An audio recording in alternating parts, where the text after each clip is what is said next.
I love this. Awesome. Outline. Yeah. Oh, good. I just love outlines. How do you want me to have listeners get in touch with me?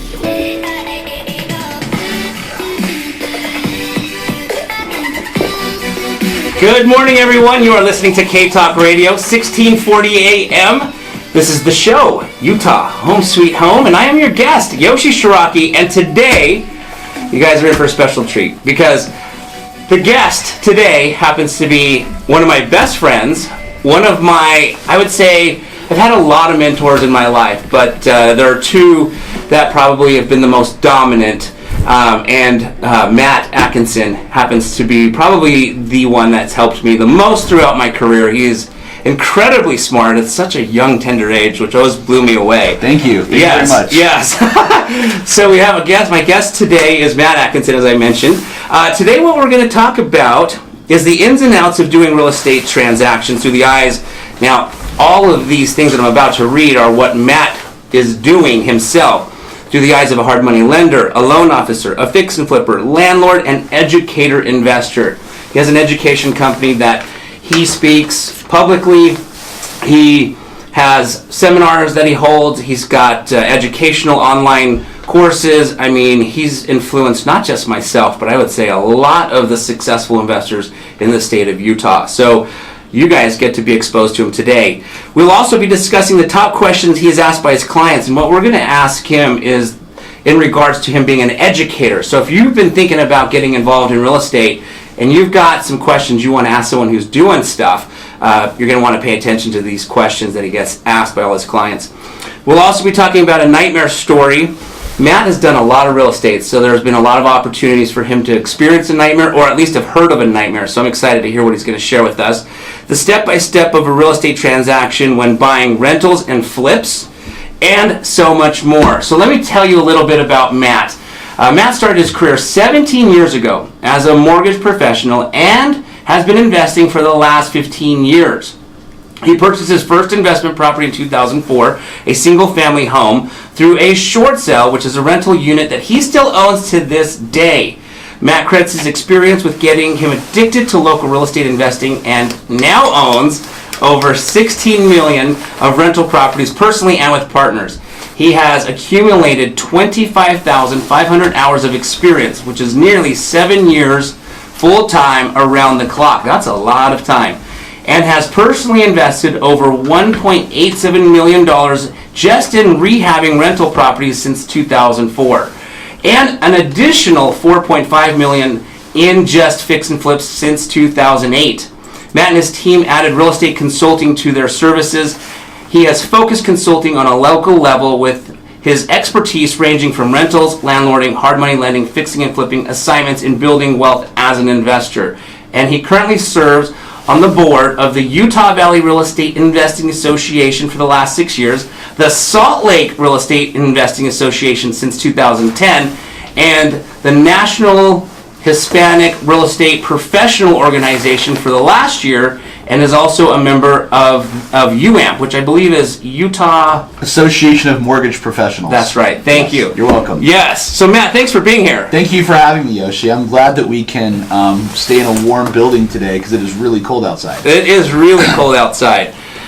All right. So I'm going to put the mic a little bit closer to you. Fantastic. Awesome. Okay. Well, let's dive into this, Matt. So you do a lot of things, and you do a lot of things successfully, and one of the things that I think people really appreciate you is your willingness to share, your generosity to share. And so because people were always coming to you, I kind of know the history on this, you decided, you know what, I might as well start a consulting company, an education program where I can teach the masses versus onesie, twosie types people. So what would you say are the top 3 questions you get asked, and if you could elaborate on those questions a little bit? You bet. So, and during the market crash or I'll call it the market correction of 2008 to 2011, at least in Utah, I was seeing before that correction, we would have real estate investing classes that I would go to go learn, and at the time, I was just buying rental properties because I didn't know any different. And as we did classes, I would do mortgage fulfillment for other organizations that are no longer around. And as real estate investors that were newer, they would go and buy properties that had zero cash flow, and they were all banking on the appreciation. And at that time, as a mortgage professional, I was like, yeah, of course I'm going to help you with the financing, but what are you going to do with the cash flow? And what was happening in other parts of the market before Utah hit our peak in 2007, places like California, Nevada, Arizona, Florida, they hit their peak 2 years before that. So as the real estate investors here in Utah were buying properties all throughout the United States and were not cash flowing, the market started going down, and they started freaking out because they couldn't make a quick buck any longer. So as I was getting more familiar and as I was building up my own rental portfolio in 2006, I purchased 13 properties, not with any specific strategy. I just kind of like, I want to buy some more properties and buy some more and buy some more. Right. So what happened is, as I was helping people with mortgages, and then as the lending crisis got strict in 2008, where all these big banks started going out of business, I saw lots of real estate professionals and mortgage professionals all throughout the United States drastically cut their income in half in about 12 months. So what that made me do is I saw, not strategically, I just happened to be in the game, is a lot of people started losing their properties because of loss of job. They didn't have enough money in savings, and properties started becoming what's called a short sell. A short sell is when you owe more than what the property is worth, and you sell the house at a discount with the bank's approval and the seller's approval. So how I got started is by teaching people, is I would spend all this time trying to help one person buy their first income property. And I'd probably spend about 15 to 30 hours just trying to share with them all the ins and outs that I knew at the time, knowing I was only 3 to 4 years ahead of them, but knowing I was 3 to 4 years ahead of them based on how many mortgages I'd closed and also how many properties I personally built, I was years ahead. So coming to where it is today, in about 2011, 2012, in Utah, we hit the bottom of our market and we started going up. And I was helping probably 1 or 2 investors buy a rental property a month. And I was like, holy cow, I'm spending so much time just trying to help teach them the same thing. Every time I would talk to them, we would cover the same thing. So I started teaching some classes on weekends. Smart. Yeah, and actually that's how we met. Yeah. Because we were on the board of the Salt Lake Real Estate Investors Association. And you're like, hey buddy, how you doing? I'm like, hey, how are you, you really good looking guy? And as we met up, I remember the first time we met up, we went to Midvale Mining Company. Yep. And they said, dude, they have these amazing scones. That's right. And I think we've eaten enough scones in our day. So then you started doing filming for my classes, and then we started teaching. So how that comes now, how do I get started is a couple things. Knowing that I have an established track record, I'm going to share a couple. I like sharing things of 3. Tip number 1 is have enough money in savings. I suggest before anyone gets started with real estate investing, they should have 6 months of living expenses saved. Ooh, smart. Because if you have 6 months of living expenses saved, then if a deal doesn't work out the way that you would like, you're not going to put too much pressure on your family. So that's tip number 1. Tip number 2 is I suggest that you establish a foundation. And with real estate investing, I share that there's a starter, a builder, and ender. A starter is when you've been investing for your first 10 years, you're all over the place. You're like, I want to buy in Kansas City, I want to buy in New York, I want to buy in Utah, I want to speak all throughout the country, as one of my friends knows. Yeah. But as you kind of dial in what you want, really at the end of the day, we want cash flow. Because cash flow is going to help us sustain a lifestyle that we're looking for. So number 2 is actually establish a strategy to get familiar with. Nice. And I think you should only pick 1 strategy a year. I like that. Because 1 strategy a year helps you become familiar. And if it's your first year, your focus is on just getting exposure to what you feel is comfortable. Right. The 3rd tip is I suggest you get some type of coaching in addition to a mentor. Because that will help condense the time. And the amount of coaching that we've talked about individually between you and me that we get coached from other people, it just shortens the learning curve so much more. So 3 tips is 6 months of living expenses saved. Number 2, establish 1 strategy a year to learn. For those that are on this call, this is good clarity to help you out. And number 3 is get a coach or a consulting company in addition to a mentor, because a mentor can only answer so many questions just based on time. That's what I would suggest. That's awesome. How to get started up front. I love that analogy, because if you think of real estate, like there's so many. I'm gonna compare it to football. There's so many positions in football. There's receiver, running back, quarterback, D end, on and on and on. And real estate has a lot of strategies. Let's call it positions. And so, if someone what's your favorite position? Running back. Running back. Yes. Oh, I thought you were more the center. No. Okay. And so it'd be like saying you should perfect every position in football before you start playing. That's just not going to happen. Yeah. And so you absolutely focus on one position. That's a phenomenal tip. Do you know why I thought you were the center? Why is that? Because the center, if you actually think about it, always hikes the ball. And if the center on at least offense has to do the hike perfectly to the quarterback. Right. But if they don't do the hike directly, the center actually is looking at what the defense is and actually will call different plays. Got and it. like an influencer like yourself in football, I just thought you being the center in football. Thank you. You're welcome. I appreciate that. Well, that's awesome. So that addresses the first question. How do you get started? You've got another question here that knowing what you know now, what would you do different? Oh, that's a fantastic question. I like this question as people ask me, because I like asking this question to people that are 10 to 20 years farther ahead than me. So ideally, we want to learn from people that are 10 to 20 years ahead of us, so we can condense what we don't know. So knowing what I know now, 1, I would invest in a Roth IRA. So if I would have invested in a Roth IRA in 2004, consistently, I would have a lot more flexibility with what to do with my real estate investing portfolio now. Right. There are higher strategies that are more tax favorable that you can learn how to invest. Number 2, I would have done coaching sooner. So I didn't hire any type of coaching or consulting probably until about 6 years ago. Got it. So I would do a lot of classes locally. I would go to anything that's local in the Utah market. Right. If it was someone that was reputable, that I at least knew someone else that had gone, I was there on a Saturday. So I ate, slept, drank real estate. My wife loves that too, hopefully, because she gets the benefits of what our lifestyle is, which she's been extremely, extremely supportive. The third tip, knowing what I know now, doing things different after have found out from people that are farther ahead and then done some consulting or coaching, I would actually have liquidated some properties a little sooner in the last 3 to 5 years to get more capital. In hindsight, I would have bought more properties earlier when they were cheaper. Right. For example, in 2011, we were bidding on REO properties, real estate owned, in, let's say, West Valley, Utah, for only $54,000. I remember. And now those are getting bid up for like $180,000 to $210,000. Yeah. Which is crazy. Crazy. That's insane. Just like trying out for the University of Utah football team. That's right. If, like, I never played soccer.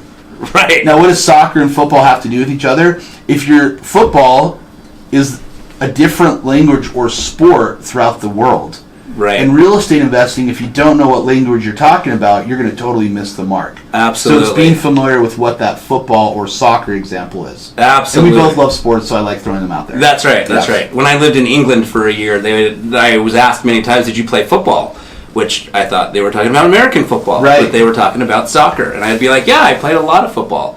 And then they asked me what position I'd play. And I'd say, I was running back and defensive back, and they're like, what the heck is that? Yeah, right. That's true. That's true. Yeah. Okay, great. So the third question you get asked a lot is, how should we invest in today's market that is so overpriced? Yeah, great question. So overpriced, I think, is relative with supply and demand, right? Mm-hmm. So, for example, right now, there are a lot of people that want to get in the real estate market just to play the game.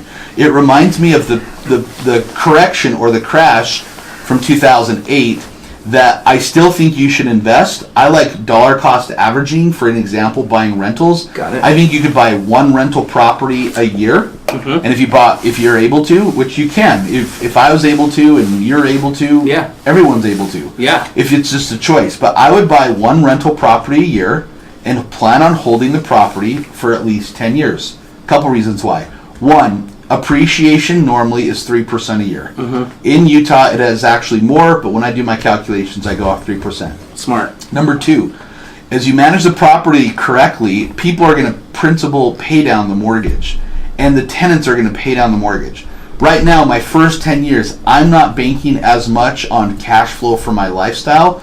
I'm using the capital to buy more assets and to improve the properties. So I think that you should still buy properties right now. Number two is you should plan on keeping your properties at least 5 to 10 years and then selling them and plan on what that tax liability is. Yeah. Or if you're going to sell the property and do a 1031 exchange. The third thing with investing in today's market, if you've held properties for 10 years, you should probably sell and improve or upgrade how new it is, how much you're getting in rent. It's not an emotional decision. You just owning your house next to your neighbor because you've owned her for 15 or 20 years, which I know a lot of people do that. Mm-hmm. Sell the asset and buy something better, because at the end of the day, it's about creating your lifestyle. Absolutely. And gosh, it's amazing. I'm sitting here listening to you talk about this, and it's so just kind of taking this back to the education process. What's amazing about what you've created is, one, you've got these clients that need lending help, which is where you fulfill, the loan that they're going to use to buy this rental property. But after they own the property, there's so much more to know about this. But then what's so cool about you versus other loan officers, let's just say, is then you have education for your clients to be able to come learn this stuff, right? I think that's just incredible. Thank you. Yeah. There's a huge need for it. Absolutely. It's always growing and learning. Yeah, because you usually the burnt out landlords that you hear that are the motivated sellers, it's because they never got educated on how to be a landlord. I agree. So getting educated on a landlord improves your experience being a landlord. A question I get asked, and you kind of touched on this a little bit already, when people ask me who I've consulted with in the past and just other people who want to get started in real estate is they want to figure out, do they need a mentor because mentors are expensive and they want to save every dollar for their first investment, or should they just figure it out on their own? Did you have a mentor when you get started, and do you have one now? You touched on that. Yeah, that's a great question. So thanks for the compliment earlier about mentoring. We always mentor each other in life, right? Right. Like, one thing I learned from you is just freaking laugh. Just laugh at my jokes. That's why I love Yoshi so much, is he just laughs at everything. But if you'll notice, he'll laugh at everything anyway. He just makes you feel like the best person in the world. So mentoring, before real estate investing, I would say Tom Hopkins was a mentor. Oh, right. So I've attended 9 Tom Hopkins sales classes. And the first one that I actually attended was in 2006. And I was complaining about investing $900 to go to the class. And it was in Arizona, and we were trying to, being frugal, saying, we just want to save another $100. Can we get a group discount? And I had some friends. We had a group of 6 of us to go, and it was so impactful for myself. I've gone 9 times. Wow. And it's the same content. Maybe 10% changes. Yeah. But it's reinforcing what I know. Why I'm sharing that is, he did, in a sales training, just talked about retirement. And he gave an example of AIG, annual income goal, and MIG, monthly income goal. And that was the first time I'd actually ever really thought about retirement. And he gave us an illustration, which I still have the book in my office, of how much I thought I wanted to make. And I thought it was maybe $2 million in assets at that time. Yeah. Now it's $200 million in assets at that time. Right. So as we learn, we want to do things better. Yeah. But Tom Hopkins definitely has been a mentor, and I was very privileged. He doesn't teach classes as often any longer, but I was actually invited to go to his house a couple years ago. Oh, that's cool. cool. He had a small, intimate group of students come, and then the last time I actually went to his event in Las Vegas, I was asked to introduce him, and it was really cool because I was so freaking nervous. I was there. Yeah, I remember. You were there. Yeah, I was reading the paper, and where if I would have shared my things that I felt comfortable with, it probably would have been better. So I'd definitely say, absolutely get a mentor and get coaching. But Tom Hopkins definitely has been an influential mentor for me. Awesome, great, excellent. Wow, we've dropped some good Matt has dropped some fantastic wisdom. Guys, we're going to take a commercial break right now. You're not going to want to go away, though, because the nightmare stories always the fun part for me, because I get to learn from somebody else's experience. I've surely gone through some nightmares, but it's always better to learn from other people's nightmares. So, Mohammed, can you take us to commercial, please?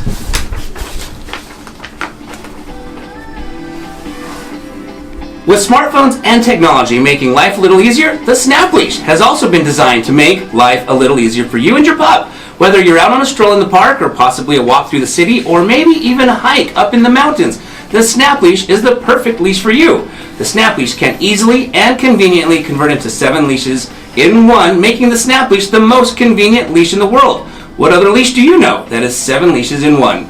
With the Snap Leash having appearances on the Today Show in New York City, TV 47 in Dallas, Texas, and ABC 4 right here in Midday, Utah, you're definitely going to want to take a peek at what the Snap Leash can do for you and your best friend. Make life a little easier for you and your pup, and visit www.snapleash.com today. All right, we are back. You guys are listening to KTALK Radio, 1640 AM. This is the show, Utah Home Sweet Home. I am your host, Yoshi Shiraki, and our guest is Matt Atkinson. And Matt, this is one of my favorite parts of the show because I get to learn from other people's mistakes. It's a little bit easier to learn from someone else's mistakes than my own. So it's nightmare story time. Would you share with us a nightmare story? Holy cow. First, I got to talk about the Snap Leash because it's so exciting, and it's going to tie it into real estate investing. Oh, nice. So if you think about it, animals, we all love. Most of us. Now I know, Yoshi, you love animals. Yes. Like dogs, you are a dog lover. Absolutely. So, same like with real estate investing. Real estate investing a lot of time is like a cute dog. You just don't want to run around all over the place because sometimes things will happen, right? Right. We all know those dog stories that are sad. But a leash is helping guide us. Yes. And I think coaching and mentoring or consulting is really similar to like having the leash to like help us rein in, right? So then we can have a better experience. And as we have checklists or as we learn from other people, every time we buy a property, we actually have a process that we go through to make sure we learn from our previous experiences. Okay? Very smart. Sometimes people call them failures. I'll just call them learning experiences. Or Keith Cunningham calls them dumb tacks. Tony Robbins calls it let's be smarter than this. Okay? So my nightmare story has to do with a sewer line. Ooh. Now, if you think of a sewer line, it's something that you don't see that often. Right. No one's talking about going to the bathroom that frequently. Yeah. But guess what? Every house has to have somewhere for the sewage or sewer to go. Yeah. Right? Yeah. So this property that we purchased in the last 24 months, we knew that it actually had a sewer line challenge. Okay, so we knew it had a sewer line challenge, but we didn't investigate it as well as we wanted, or that I should have. Got it. And during that same year, we actually bought a property that the sewer line was not connected to the house. Oh, is right. What happens when the sewer line is not connected to the house, Yoshi? What do you think happens? It just sits there in the dirt right by the house. It sits in the dirt, in the house, in the footings, okay? So gross.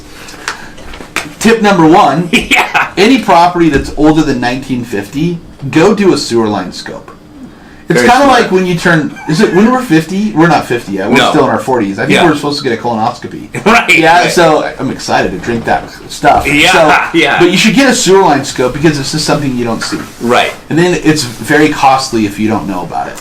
Right. So we didn't do a sewer line scope on 2 different properties during the same period of time. And we bought this property knowing it had a sewer line challenge, but we didn't know how big the challenge was. So we got a deep discount because we knew the sewer line challenge. I got a verbal bid of how much it would cost to fix it. It was double that price because we did not investigate what the sewer line challenge was. So what happened is the sewer line, this was a property, it's a multi-unit property in downtown Salt Lake. Okay. There's 2 streets on the corner, so it's a corner lot. Everyone loves corner lots, okay? Yeah. Everyone does not love corner lots. Right. Sometimes it's too busy. Yeah. Sometimes it's too much traffic. Right. So there's different pros and cons. Remember, what you buy is what you have to sell. Yeah. So we thought the sewer line went to one side of the street. Oh. So when we bought the property, we didn't fix the sewer line immediately. We had multiple backups. 3 backups. Oh, geez. And when you have 3 sewer line backups, you're kind of like, we need to fix that. And ironically, it like happens every Friday night or Saturday during the weekend. And it's not during the week, like on a Tuesday in the afternoon around 2 o'clock. We're like, oh, that's okay. We're happy to do it. Yeah. It's on the weekend. It's people freaking out. There's sewage coming up. So we finally got the sewer line scoped. We found out the sewer line did not go in front of us. It went behind the house. It actually went behind the house, behind the neighbor's house to a different sewer line with the city. Well, we did not know that. Oh, no. So after we got it scoped, we had there was multiple breaks. So there was not a Band-Aid, and I'm not calling it Band-Aid, but sometimes you can fix things like you can just do a spot repair, or you can do a sewer line liner. Yeah. We had to replace the whole freaking sewer line. Oh, geez. So not only did we have to replace the whole sewer line, pull permits with the city because you need to. Yeah. But we had to go through the backyard of the neighbor's house, dig out their yard. Oh my The sewer line went underneath the concrete of the neighbors, which they didn't have concrete. They had asphalt that was old and mature. Yeah. We took out all the asphalt, put in new concrete, had to cut it, and it was about a $23,000 to $24,000 job. Wow. When we bought the property, we had budgeted $7,000. Oh, geez. So after we had bought it, fixed it up, coordinated everything, it's still backed up. Oh my gosh. It had collapsed from the outside, outside the property where we had replaced the line. So we had to go back, dig it down, and fix it. So we had 5 sewer line backups in the last 12 months at that time. Wow. And 1 after we had completely fixed it. And my amazing property management team, and I don't want to say their names publicly because they might not want to be told, but they did an amazing job. Our maintenance team, the plumber who helped us out, but that was totally inconvenient. That was sewage everywhere. Yeah. So can I share 3 tips again? Yeah. All right, cool. Tip number 1, always sewer line scope a property older than 1950. Good tip. Tip number 2, if you sewer line scope it, that means you're going to get a camera down. If the camera gets stuck, confirm with the sewer line company how much it will cost to clean the line at the time.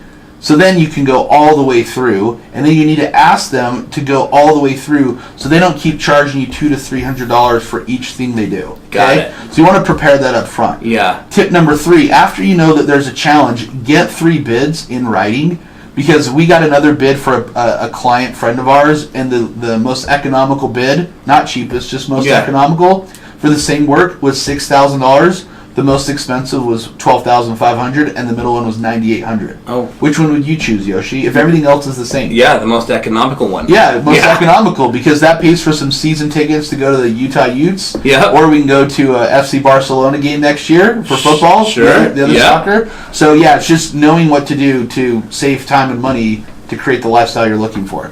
Fantastic. Just out of curiosity, that neighbor that you had to dig out maybe wasn't super excited, but does the city require them? Like, did they have a choice because the city came in and got involved because the whole sewer line was disconnected, or could they have said, no, we don't want you digging out our yard? Yeah, great question. So first I should say you should contact your local municipalities to see what zoning ordinances are performed.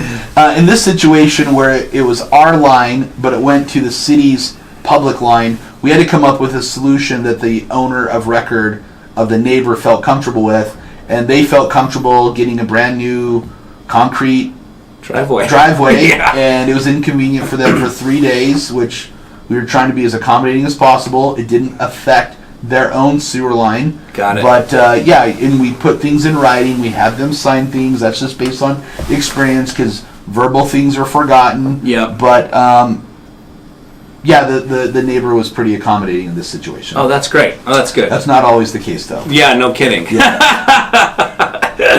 Okay, awesome. Well, we're going to go to another commercial break really quickly here, and then when we come back, we're going to talk about the step-by-steps of building a rental portfolio and flipping houses. Guys, if you're looking to get started in real estate investing, you're not going to want to go away. Mohammed? Hi, I'm Yoshi Shiraki, the author of the book, My Body's Just For Me, the book written for children to educate children on the prevention of child abuse. With the assistance of multiple-time best-selling author Richard Paul Evans, we were able to publish this book as a tool to help break the ice in an easy and innocent way to help children understand and learn how to speak up and communicate. I have been invited numerous times onto Good Things Utah to discuss the importance of good communication with your child in regards to abuse, and also to discuss the book My Body's Just For Me, how it's a great tool for every parent when having that tricky conversation with their children. For more information on the book My Body's Just For Me, please visit www.protectourangels.com today. And remember, the more we focus on prevention, the less we will have to focus on rehabilitation. All right, guys, we're back. It's KTALK Radio, 1640 AM. You're listening to the show, Utah Home Sweet Home. I am your host, Yoshi Shiraki, and my special guest is Matt Atkinson, Matt has quite the portfolio of rental properties, and what's always impressed me is how quickly he did it at such a young age. And he also does flipping on top of that. He educates a lot of people. Matt, let's start with building a rental portfolio. I think true wealth is built in holding, right? And you can get quick chunks in flipping, which is always sexy. But the real wealth is built in holding. So let's start with building a rental portfolio. Do you mind kind of just breaking down what that step-by-step looks like for someone who's never purchased their first rental yet? Yeah, you bet. Like, I love the example of sexy and holding. Yeah. Sexy, I think it should be sexy then holding or holding then sexy. Either way, Sure. We still need both of those in our lives, right? Right. So Muhammad likes that. Dude, we should have Muhammad on here. He's a very good-looking guy. Or if you're interested in producers that are silent and just smile at our jokes, come on this radio show next week. So with buying and holding or fixing and flipping, I actually have a class on MJA Real Consulting. Awesome. There's a class that's free to anyone that's called Buy and Hold versus Fix and Flip. Nice. And I taught that class from 2011 until 2017 every month for free. Fantastic. For a long, long time because people need to know it. Yep. Most people who don't have as much capital as they would like ideally want to do fix and flips because it is sexy. Yeah. Right? They're like, we see HGTV, we see other shows, we see before and after photos, and we're like, oh my gosh, we can make all this money. And even Muhammad's like, I know, I'm doing it on the side, right? So he's like, we can make all this money with fixing and flipping properties. Well, it's a lot of freaking work. Yeah. I've invested a lot of money out of my pocket, which I've gotten back most of the time, unless I sit on properties for 2 years on purpose. Wink, wink. But that's like a lot of time to learn. On the buy and holds, call it the hold. Yeah. The hold. The hold. The buy and holds, that is really where wealth creation is going to come. Because as you have appreciation slowly over time, people pay down the principal balance, rents normally increase. Cost of living is something to take into consideration to build your portfolio. Buying rental properties is important. So I'm going to share a couple tips that I personally really strongly believe in. Okay. Investing locally. Here's tip number 1. I like to buy properties within a 30-mile radius. When I first started, I was buying properties within an hour driving radius. Got it. So I think sometimes that's so far away, and it was all throughout the Wasatch Front. In 2006, I was buying properties as far south as Provo and as far north as Ogden. And I would manage those properties myself with a team member over time. Got it. So I like owning properties in a 30-mile radius. I call it your sandbox. It's a place where you want to play and become an expert in. Here's tip number 2. I like buying properties ideally 1950s or newer. Okay, unless they've been really remodeled. If you do the sewer line, you don't have multiple roofs. Like the most roofs we've ever torn off before was 9 layers of shingles. Third East. Yeah, in South Salt Lake. Yeah, holy cow. Remember. Third East. Yeah, we almost got on there to go throw some shingles off the roof, but we're like, we are just not good at this. Okay? Yeah. So we appreciate contractors. They're super important in our life. So just not buying super old properties, right? Right. Unless they've been completely remodeled with like new copper or new sewer, new wiring, not tons of layers of shingles. Just things get old, right? Yeah. The third thing is having an exit plan if crap hits the fan. So by having an exit plan with crap hitting the fan, like we talked about sewer lines earlier. Yeah. You never know when you need to liquidate. Someone could pass away in a family, you need some capital. Yep. You just might get disinterested and you need your money or your assets, just like liquidating the stock market, that you need it for other reserves. You just need to have an exit plan, and I would not plan on keeping the property for 30 years. Got it. Most people are going to keep them 5 to 10 years and then reevaluate their portfolio. And then roll up. Or cash out and sell and do something completely different. Got it. So I think those are really important ideas. Establish your play area. Mm-hmm. Stay away from properties ideally not stay away, but just buy properties normally 1950 or newer. Sure. Now, my team will be like, why are you doing that? Because we sell properties older. Well, I just gave you guys some criteria if they've been remodeled or not, which is okay. Yeah. And the third one is to have a plan, not plan B. I actually heard this yesterday. Have a plan A minus. Oh, I like that. So have a plan A and have a plan A minus. Yeah. Because if you have a plan A minus, there's still really good standards. You're just making a little modification for your portfolio. Awesome. Would you mind sharing an A minus example in what we're discussing? Yeah, you bet. An A minus example would be, so before we buy any property, we already know.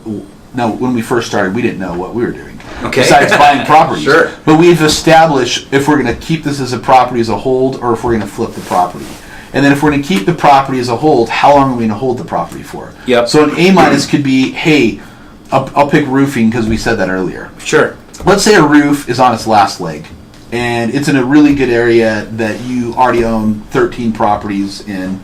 Like I've got some in certain areas, like within a 1 mile radius, literally. Yeah. That, but you're like, these are easy to rent. They're 4-bedroom, 2-bath. They're built in the 60s. Like, we want to keep this for 10 years.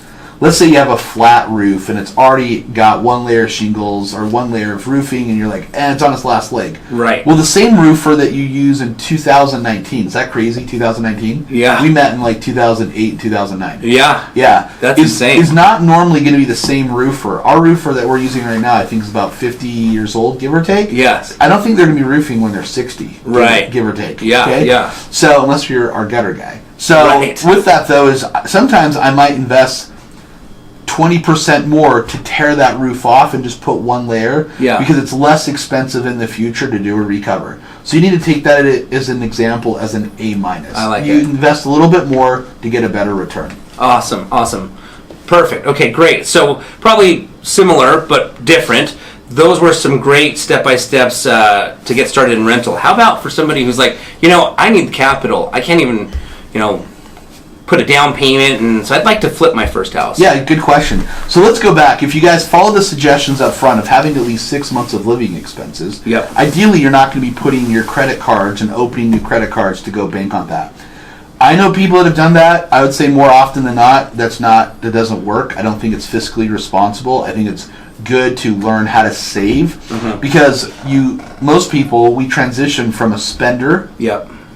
Not most people are adults and learn, like, I'm just a saver. That's not most people. Right. So you need to mentally go through a process of going from a spender to an saver. And you don't go from a spender to a saver like within a year. Right. Look at professional athletes. Most of them make millions and millions of dollars, and then when they get out of the league, unfortunately, the money's gone. Yeah. Where the exception is they get millions and millions of dollars, and now you have some of them that are owning teams. Yeah. Right? Like that's the 1% of 1%. We have Michael Jordan that owns an NBA team. Right. We have Magic Johnson that owns an MLS team.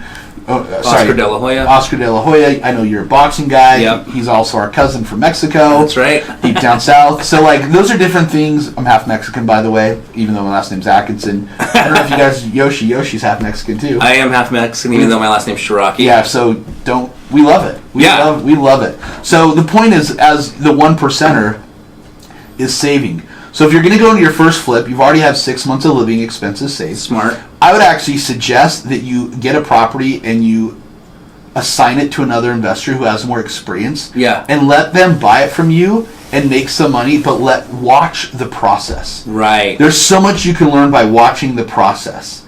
And then you're not all at risk. You can learn the remodeling schedule, what colors to pick, how much to spend on repairs, what's a normal timeline, how to list in the winter, because right now it's so freaking cold outside in Utah. Yeah. I was talking to my team yesterday. In like less than 2 months, we went from like 99 degrees on Labor Day to like 14 degrees earlier this week. I don't remember it being that cold of 80 degrees in Utah within a 2 month period in my life. I'm like, seriously? I wear shorts all the time, and I'm actually wearing pants today. Oh, yeah. But I'm pulling them up right now because it's kind of warm in here. Okay, so the point is, I just don't remember it being this cold. So going back to fixing and flipping, number one, you have your money saved. Number two, I would actually sell the property to another investor who will let you walk it. Nice. Because there's tons you can learn. Okay. Number three, already have have a competent realtor. This is important. Competent, not any realtor. Competent. Yeah. That has at least bought and sold 5 properties themselves, because they will be more empathetic to what you're doing. Mm-hmm. Okay, number 2, work with contractors that have already worked on fix and flips before, because they will give you different ideas how to reduce expenses. Good idea. And those are just phone calls. Those are just vetting people, which is all part of the process. Tip number 3, most of you guys are going to be borrowing money from other people. Ideally, your lender, it's called OPM, other people's money, a private lender or a hard money lender. I lend money. One of our friends recently was on here, lends money too. That's right. Yeah, so I was at the Guns N' Roses concert earlier this week. And That's we were talking right. about lending money, okay? So how do you know all these things? Are you Facebook stalking us? I do. Okay, cool. Yeah, Well, like every you, night. You were there in spirit, though. No, I was there in spirit. Yeah, That's right. married. Okay, so anyway, it's important to know, and if your lender has flipping experience themselves, they're just going to give you tips because they want you to win. Yep. So if you think about it, if you have 6 months of living expenses, you have a competent realtor that's already bought and sold 5 properties themselves. Yep. They're going to be way more empathetic. Work with contractors who've done fix and flips or have remodeled flips before. Yep. Not just in the last year. That's too short. At least 5 years. Right. And then your hard money lender, they're going to give you different tips to help you succeed. I love it. I love it. Guys, this is awesome stuff. Man, if you're listening, you definitely need to be taking some notes because this is valuable and, it's also free, right? If you're listening to KTALK Radio right now, this is stuff that people pay Matt to share with them. It's time for another commercial break, but we're going to do something a little different for this commercial. We're going to, I'd like to take Matt to breakfast, and I want to ask his wife for permission. So what we're going to do is we're going to call we're going to call Edie live on air and get her permission to allow me to take her husband out to breakfast. So Mohammed's dialing Edie right now. Edie has no idea what we're going to call. She's going to be so excited. She's so excited. I love my wife. I love my wife.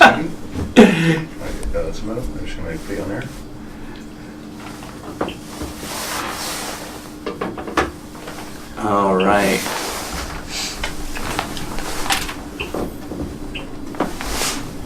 Mohammed's dialing her in. Okay, Edie! Yes, Edie Atkinson, how are you? I'm fabulous. Awesome, Edie. We have you live on 1640 AM KTALK Radio right now.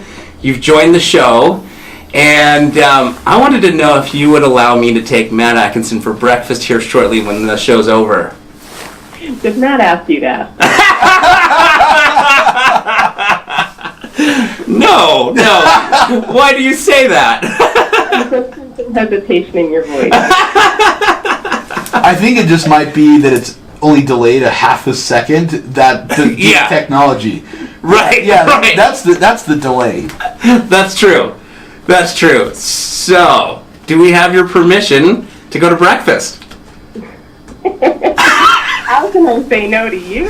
Well, Oh. thank you, Edie. Can I share something real quick? Yes, please. Earlier this year, Edie, Yoshi, his wife, Yep. Nilda, Yep. Edie, and I went to dinner.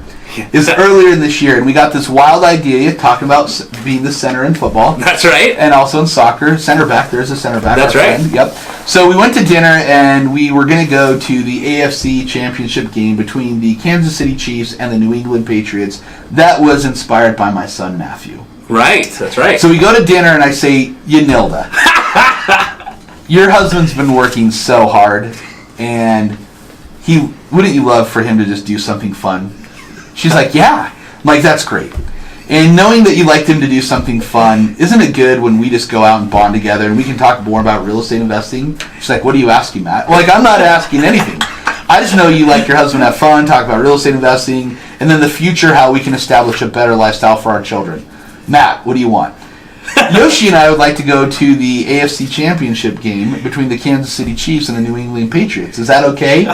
And she said something like that. How could I say no to that? Right. Yes, so we just wanted to return the favor. That we're not going to be leaving today to go to a flight for a football game. True. We're just kind of hungry. That's true. All right. Well, thank you, Edie. You're very welcome. I appreciate it. Do you want to say anything while you're live? Oh no, I'm small and don't say a lot. Okay. How about this? She's private and shares a lot when it's important. There you go. All right. There you go. Edie, thank you so much for joining us. I really appreciate it. Okay, have fun, boys. All right. Bye. Talk to you later. Bye. All right, so we're on for breakfast. Yeah. Yeah. That's great. That's great. Where are we going? I don't even know. What's around here? Mohammed, what's around here? You're from Murray, Mohammed. The mic's over there. Yeah, we gotta get Mohammed. Yeah, we gotta get this Mohammed guy's a like mic. engaging, really good looking. Oh, the purple one's definitely not connected. Yes. Okay, neither are connected. How about Matt, Mohammed, and Murray all go together? That's right. He's Mimi's yeah, Cafe. yeah. Oh, Mimi's Cafe. What a Yeah. great suggestion, Mohammed. Perfect. Yeah. Thank you, Mohammed. Okay, excellent. All right, guys. Well, now it's time to ask, the burning question. We all are going to get old one day. Hopefully we'll all get old one day. That's true. And retirement is something that is important to discuss and plan for. It's not something that you start planning, it's not a good idea to start planning when you're 70. You probably want to start planning now. Absolutely. And so you'd mentioned something about retiring earlier, Matt. So, if you wouldn't mind sharing some steps that you would suggest that people can start taking that would help them live into a healthy retirement.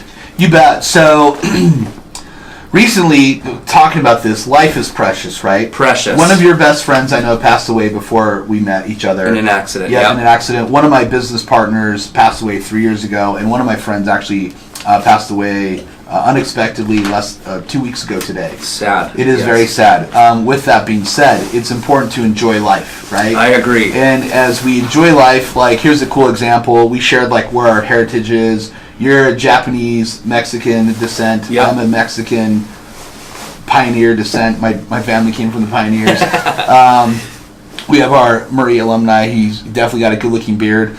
But all of us in America, which is amazing, we can really we can create whatever the opportunity is that we believe and we work towards. Right. Right. And obviously, there's different circumstances that help us with that. So, a couple of steps that I would suggest those that are listening to this is, number one, establish a spending plan of how much it actually costs for you to live. And it doesn't mean being frugal, but just being fiscally responsible or responsible, right? Yes. So as you're establishing how much you need to live, here's a couple tips. Number one, you're going to probably need 20 times. So let's say you live off $60,000 a year. Okay. Okay, $60,000 a year. You're going to need at least 20 times that, at least, to be able to sustain that lifestyle, depending on what rate of return you're going to earn. Got it. So if you live off $60,000 a year, 20 times that is $1.2 million. Right.